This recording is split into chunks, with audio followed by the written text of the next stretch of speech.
Video kali ini aku akan share aktivitas atau kegiatan olahraga yang masih aku lakukan, dan selama 9 bulan ini bagaimana kegiatan atau olahraga apa yang aku pilih dan aku lakukan untuk bisa tetap aktif secara fisik untuk menjaga stamina dan kondisi fisik aku semasa hamil.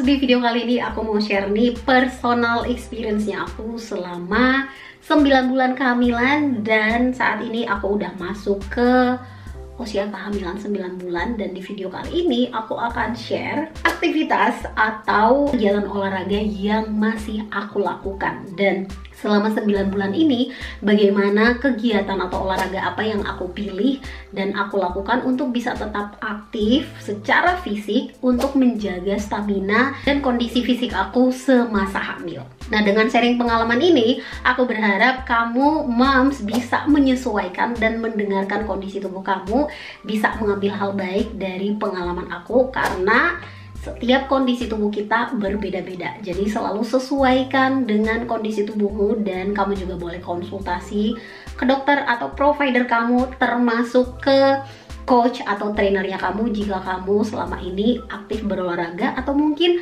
mau belajar memulai olahraga dan memulai aktivitas fisik semasa hamil ini.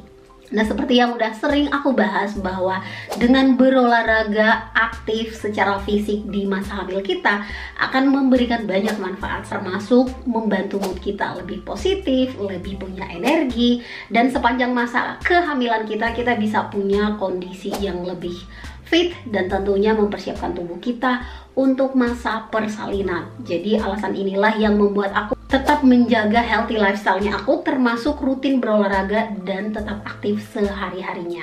Sekali lagi, ini adalah pengalaman pribadi aku. Ini adalah olahraga yang aku lakukan karena aku yang paling mengerti kondisi tubuhku. Sama dengan kamu moms, selalu dengarkan kondisi tubuhmu, jangan mengikutin atau membandingkan kondisi kamu dengan orang lain. Gak perlu disamain, tapi selalu fokus sama kondisi tubuh kamu, dengarkan tubuh kamu.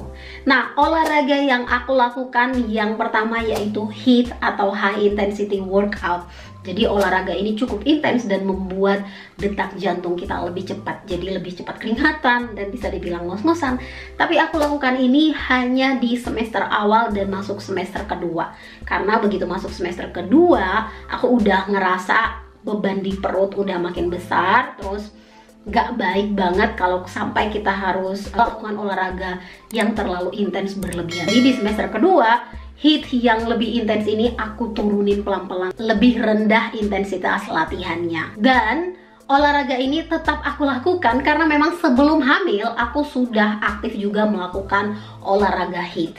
HIIT ini juga termasuk dengan gerakan menggunakan full body-nya aku, termasuk juga lari cepat di treadmill. Nah, olahraga yang kedua yaitu lari. Aku suka banget sama lari dan aku senang banget tahun ini. Sebenarnya dari tahun kemarin ya, karena corona udah nggak ada aktivitas lari di sini atau di kota aku juga di sini udah mulai aktif kembali, karena memang 2 tahun karena kondisi aku juga punya anak masih kecil, terus kondisi corona beberapa waktu yang lalu kita nggak ada lagi event lari, dan ini membuat aku juga kurang motivasi untuk rutin lari. Nah, tapi tahun ini karena aku punya target banget, bahkan sebelum aku tahu aku hamil, aku punya target untuk aktif mengikuti lomba lari yang ada di kota ini. Sayangnya karena kondisi yang memang perut semakin besar, hamilnya semakin, usia kehamilan semakin tua, yang pastinya lari jadi olahraga yang cukup intens dan aku harus menyesuaikan kondisi tubuh aku. Jadi aku masih tetap aktif lari di usia kehamilan aku 6 bulan. Aku masih ikut lomba lari, tapi sebelum ikut lomba lari ini aku juga udah rutin dari tahun lalu sampai bulan April. Jadi selama 6 bulan 7 bulanan aku udah rutin lari, kadang sekali seminggu, 2 kali seminggu gitu ya. Jadi bener-bener sudah bagian dari aktivitas olahraga yang aku lakukan juga secara rutin. Makanya walaupun udah masuk semester kedua, aku tetap percaya diri dan tetap ngerasa bahwa semua baik-baik aja gitu. Walaupun mungkin untuk sebagian orang akan ngerasa kok bisa sih udah hamil dengan perut besar tapi masih ikutan lari, itu bukannya membahayakan bayi gitu. Mungkin orang akan punya asumsi atau beropini seperti itu, tapi aku ngerasa cukup yakin sama kondisi tubuh aku dan aku bisa mengikuti lari dengan kondisi yang baik-baik saja gitu ya, bisa terkontrol heart rate-nya karena aku juga menyesuaikan tempo atau kecepatan aku, jadi nggak bisa disamain kecepatan larinya sama dengan kondisi aku sebelum hamil. Dan yang ketiga, latihan angkat beban. Karena sebelum hamil aku memang sudah aktif angkat beban, aku juga punya goal untuk menaikkan massa otot aku. Dan sayangnya setelah hamil, fokus atau tujuannya itu bukan lagi untuk semakin besar, semakin tinggi ototnya, tapi lebih fokus mengenali kondisi tubuh, menyesuaikan tubuh kita yang berubah dan harus adaptasi dengan berkembangnya baby di rahim kita, akan ada stretching gitu ya. Jadi kita nggak bisa egois bahwa oh masa hamil aku harus tetap kuat, ototnya harus tetap tinggi gitu. Aku harus bisa menerima keadaan dengan kondisi masa otot aku yang memang menurun gitu, karena dari waktu ke waktu intensitas latihan aku juga aku kurangin. Kalau di sebelum hamil aku angkatnya mungkin bisa sampai 40-50 kilo gitu ya, tapi semenjak hamil ini semakin tua usia kandungan atau semakin besar kondisi janin atau perut aku, semakin kecil pula bebannya dan banyak yang aku modifikasi, termasuk intensitasnya, bebannya, dan juga durasi latihanku. Jadi walaupun sampai semester ketiga aku angkat beban, tapi semuanya sudah aku modifikasi dan aku sesuaikan dengan kondisi tubuhku. Yang tadinya 4-5 kali seminggu angkat beban, di semester akhir ini apalagi udah masuk bulan ke-9 aku cuma latihan 1 kali. Bahkan karena cuaca panas, kadang udah nggak ada lagi kombinasi latihan angkat beban. Nah, olahraga yang keempat yang aku lakukan yaitu stretching atau yoga atau breathing exercise, karena ini penting banget. Aku udah bahas materinya ini, kalau kamu pengen tahu boleh cek linknya di bawah. Aku ngebahas seberapa pentingnya melakukan breathing exercise semasa hamil, karena ini akan mendukung tubuh kamu untuk bisa menopang baby, dan juga setelah melahirkan kamu akan lebih cepat pulih termasuk dari kondisi diastasis rekti. Jadi selama kehamilan ini, dari awal aku tahu hamil, aku lebih fokus juga ke breathing exercise-nya. Setiap aku angkat beban, setiap aku melakukan yoga pose gitu ya, latihan-latihan dengan pose tertentu, aku kombinasikan breathing exercise-nya aku. Karena aku tahu banget betapa pentingnya breathing exercise ini untuk membantu menguatkan atau aku tetap connect sama otot aku semasa hamil, tapi juga membantu nanti saat melahirkan aku bisa lebih terhubung dengan core-nya aku, baik itu pelvic floor-nya, baik itu otot perut secara keseluruhan. Dan pasca melahirkan nanti pun aku bisa lebih cepat melatih si otot yang melemah ini, dan kondisi perut buncit pasca melahirkan bisa lebih cepat pulih pula. Dan inilah alasannya dari awal kehamilan aku fokus dan melatih yang namanya fokus ke breathing exercise-nya aku. Jadi melakukan yoga ataupun gerakan-gerakan yang lainnya, termasuk dengan menggunakan beban tubuh aja, bisa aku lakukan dengan mengkombinasikan breathing exercise juga.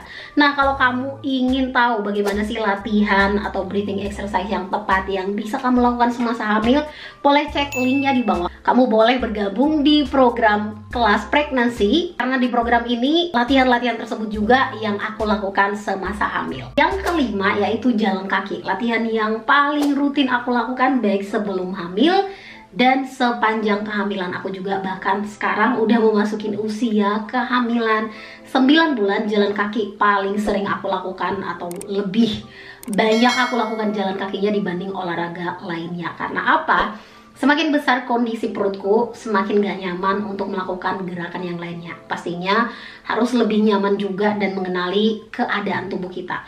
Kalau udah masuk usia semester 3, usia kehamilan semakin tua, pastinya ada gerakan-gerakan yang harus benar-benar kita batasin, gak memaksa atau terlalu intens atau ekstrim. Justru yang ada kita kelelahan, terlalu memaksa gitu ya. Jadi gak mau melakukan latihan yang memaksa atau terlalu selfish atau ngikutin egonya diri. Kalau aku pribadi sih ya jujur pengen tetap bisa aktif angkat beban sama seperti sebelumnya, pengen tetap bisa kuat gitu. Tapi itu hanya keinginan di pikiran aja gitu. Nyatanya kondisi badan udah nggak mendukung.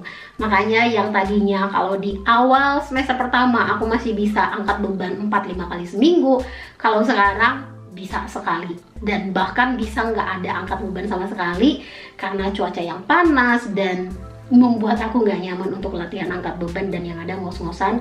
Bukannya buat feelingnya lebih enak, malah berasa kayak jadi beban banget. Jadi aku skip dan aku banyakin jalan kaki. Misalnya saat antar anak ke sekolah, aku udah ngedrop dia, aku puterin taman, karena di pagi hari itu kondisinya masih lebih adem, nggak terlalu panas berlebihan. Mengingat sekarang di sini kondisinya summer, di usia kehamilan aku yang makin tua, panasnya di sini juga semakin menjadi-jadi. Jadi bener-bener yang panas banget. Dan jalan pagi adalah solusi aku untuk bisa tetap aktif berolahraga, walaupun sebenarnya ini nggak termasuk olahraga gitu ya, karena udah jadi budaya dan kebiasaan juga. Jalan kaki itu adalah aktivitas atau rutinitas yang biasa dilakukan sehari-hari.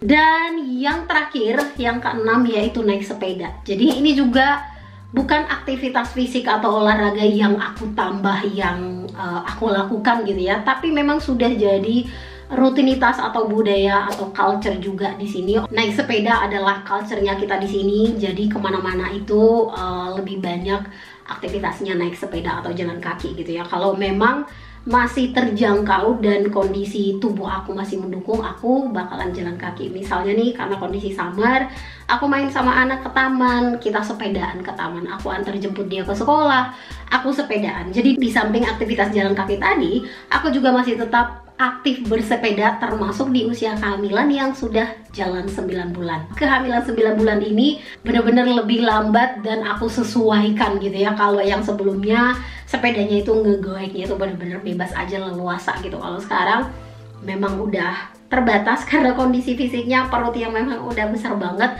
Jadi ngegoeknya juga harus kaki yang dilebarin. Terus yang tadinya mungkin bisa sepedaan 15 menit atau 20 menit ke 5 km gitu ya, jarak 5 km, sekarang mungkin harus setengah jam gitu. Dan it's okay, karena seperti yang berulang aku bilang, dari waktu ke waktu kita harus sesuaikan kondisi tubuh kita, bagaimana kondisi fisik kita, bagaimana kondisi perut, kekuatan kita atau energi yang kita punya, itu semuanya harus disesuaikan. Jadi aku juga melakukan hal yang sama. Gerakan, olahraga, atau aktivitas yang aku lakukan sehari-hari selalu aku modifikasi, selalu aku sesuaikan dari waktu ke waktu berdasarkan kondisi dan kemampuan tubuhku. So, itu tadi olahraga yang aku lakukan dan aktivitas yang masih aku lakukan dari aku hamil semester pertama, kedua, dan ketiga. Sekarang udah di 9 bulan kehamilan. Semoga sharing pengalaman aku tadi bisa bermanfaat, karena poin yang terpentingnya adalah selalu kenali tubuh kamu. Nggak usah mengikutin egonya kita gitu. Pasti banyak dari kita pengen kasih yang terbaik ke kondisi tubuh kita, ke babynya kita. Tapi selalu dengarkan kondisi tubuh kita, nggak perlu membandingkan diri kita atau keadaan kita dengan orang lain. Kalaupun misalnya ada moms yang baru memulai workout di masa hamilnya, tentu saja boleh, tapi tetap harus disesuaikan. Nggak usah terlalu intens, nggak usah terlalu yang ekstrim banget, walaupun mungkin judulnya prenatal yoga atau olahraga untuk ibu hamil gitu ya. Tapi nggak semua orang bisa langsung terjun ke latihan yang mungkin terlihat mudah untuk sebagian orang gitu, karena mungkin tubuhnya belum terbiasa atau masih butuh waktu untuk menyesuaikan. Tapi sebaliknya, kita moms yang mungkin udah terbiasa aktif, baik itu olahraga intens atau angkat beban atau olahraga lainnya yang mungkin lebih high risk gitu ya, terus jangan terlalu ego kita bawain juga ke masa pregnancy-nya kita. Ada hal-hal yang memang egonya kita harus kita turunin, kita sesuaikan kemampuan kita adaptasikan, karena kita lebih fokus dan memikirkan untuk keamanan dan kenyamanan kita, khususnya di masa kehamilan kita. Itu dia sharing pengalaman dan cerita yang bisa aku share di video kali ini. Semoga bermanfaat. Kamu boleh share tentunya ke sosmed kamu atau ke teman kamu. Mungkin video ini juga bisa membantu mereka. Dan thank you. Kalau kamu ada pertanyaan lainnya, silahkan boleh komentar di bawah. Kalau kamu ingin bergabung di salah satu program Fit Moms, juga boleh cek linknya di bawah. Ada juga playlist dan informasi lainnya yang bisa membantu kamu untuk fit dan sehat semasa hamil. Ada juga linknya di bawah, boleh dicek. Thank you for watching, sampai ketemu di video yang akan datang. Bye!